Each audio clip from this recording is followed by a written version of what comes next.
Stafford is pleased to finally meet you.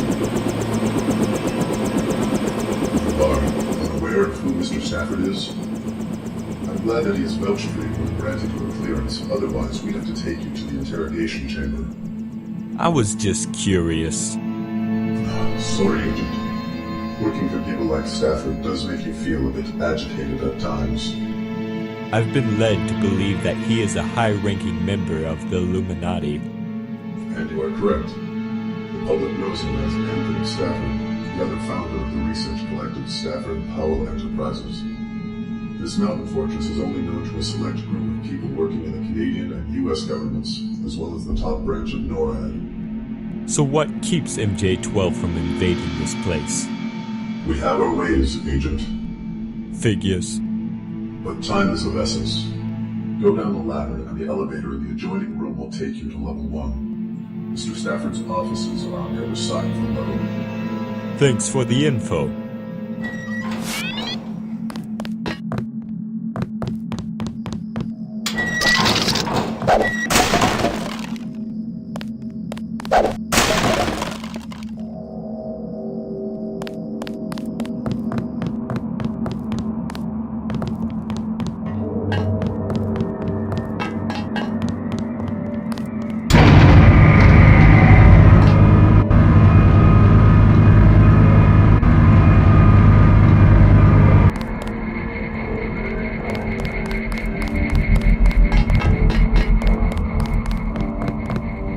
Pleasure to meet you, Agent. I do hope you can help us with our mission. Yeah, he is hoping we can do a lot more than nothing. Yes. Mr. Stafford is involved in many different projects with the goal of common good in mind. As soon as deformities like XFA and MJ-12 are out of the picture, we can restore the rightful system that took millennia to develop. Interesting. I think I saw one of those gray creatures in Berlin. It is not surprising that XFA has managed to get a hold of one of the specimens as well. An interesting experiment, no doubt. It seems like everyone's involved in poking and prodding things in a lab these days. And not to limit to just things, of course. Are you insinuating something? Just an observation. Sure, I didn't get any sweet memories from wherever they pulled me together. But this stuff isn't that far off from what I saw in Berlin. I believe Mr. Stafford is waiting for you, Agent Nihilum. Don't keep him waiting. Don't keep Mr. Stafford waiting.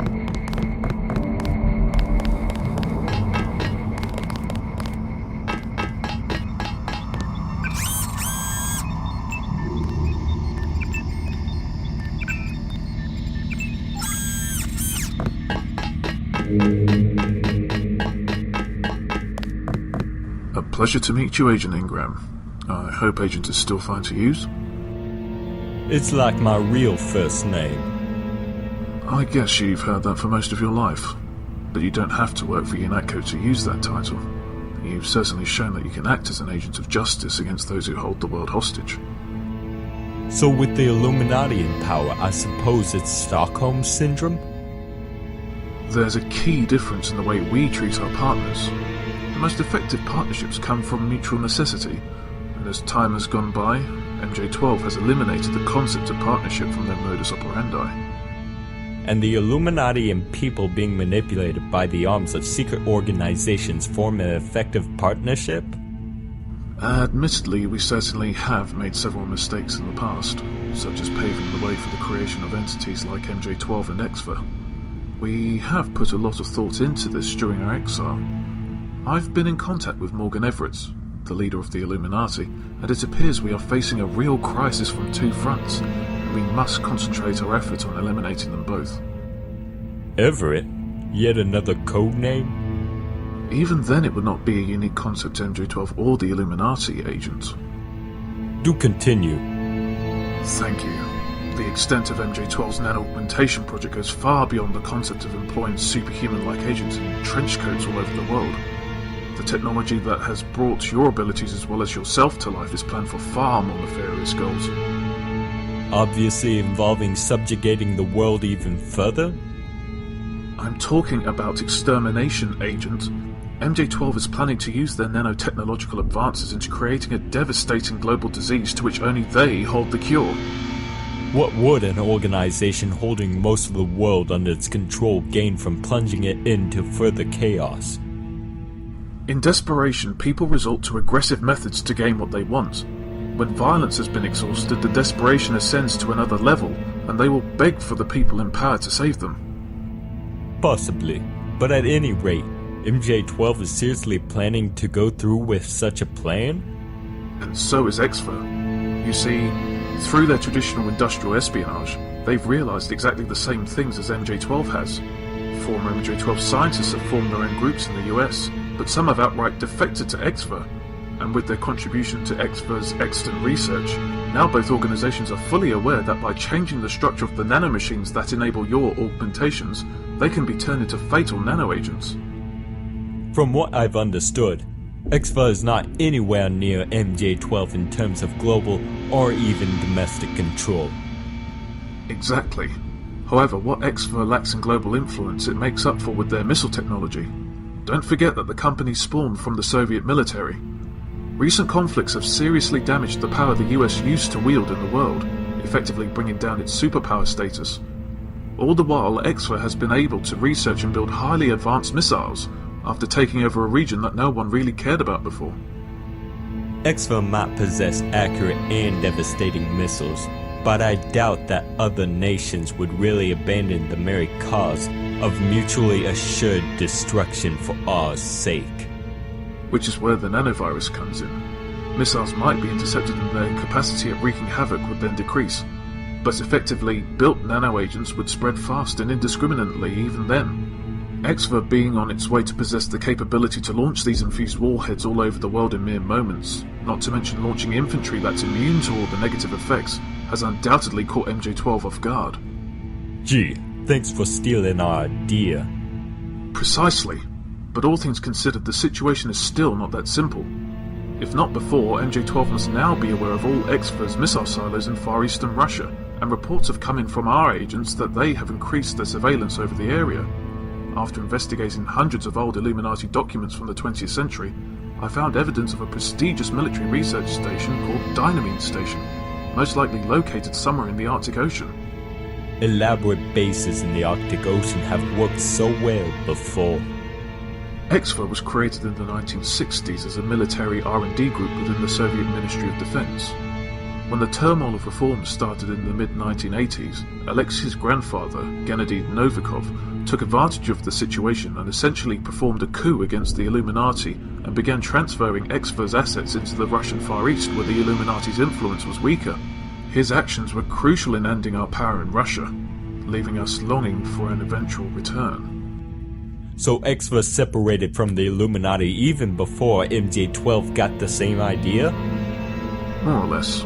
After the Illuminati was driven out of the country, it entered a state of uncertainty from which only Exfer has majorly succeeded in breaking out. They concentrated on assuming control over the Pacific coast while destroying as much info on their assets as they could, including the location of Dynamine Station. However, the station itself fell into disuse and remained dormant until lately when Exfer has succeeded in gaining enough power to strike MJ12. Leading them into possessing the means to really screw the world with whatever they got in the station? Indeed. Thus far, the only real evidence that the station is still operational is an enigmatic shortwave radio station broadcasting a signal to Exfer agents all over the world. The signal is a modified version of the ones we used in the 1990s, and it can be only properly intercepted by an active Illuminati communications hub from the era.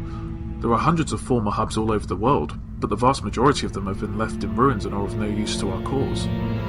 MJ12 has forgotten that the hubs ever existed? Major hubs like Area 51 and Mount Weather are under MJ12's control now.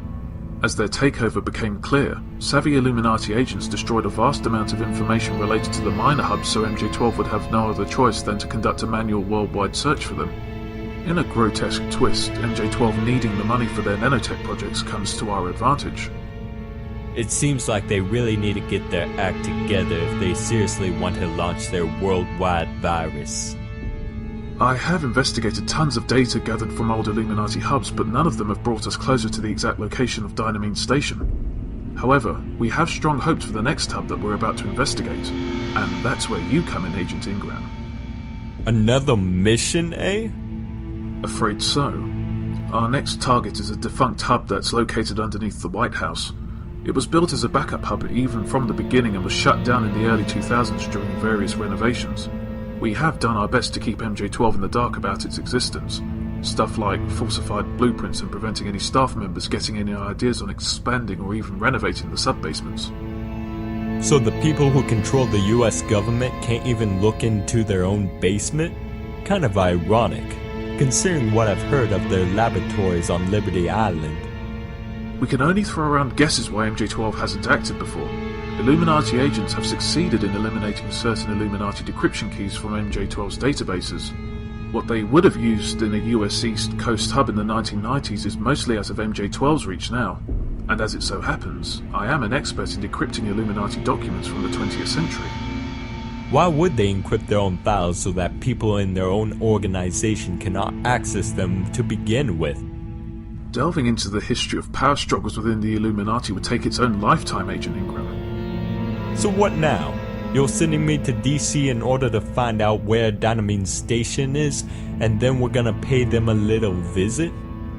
Precisely. You'll once again be paired with Agent Lana Zavich. She must have finished her reconnaissance mission in the area. I'll signal her in.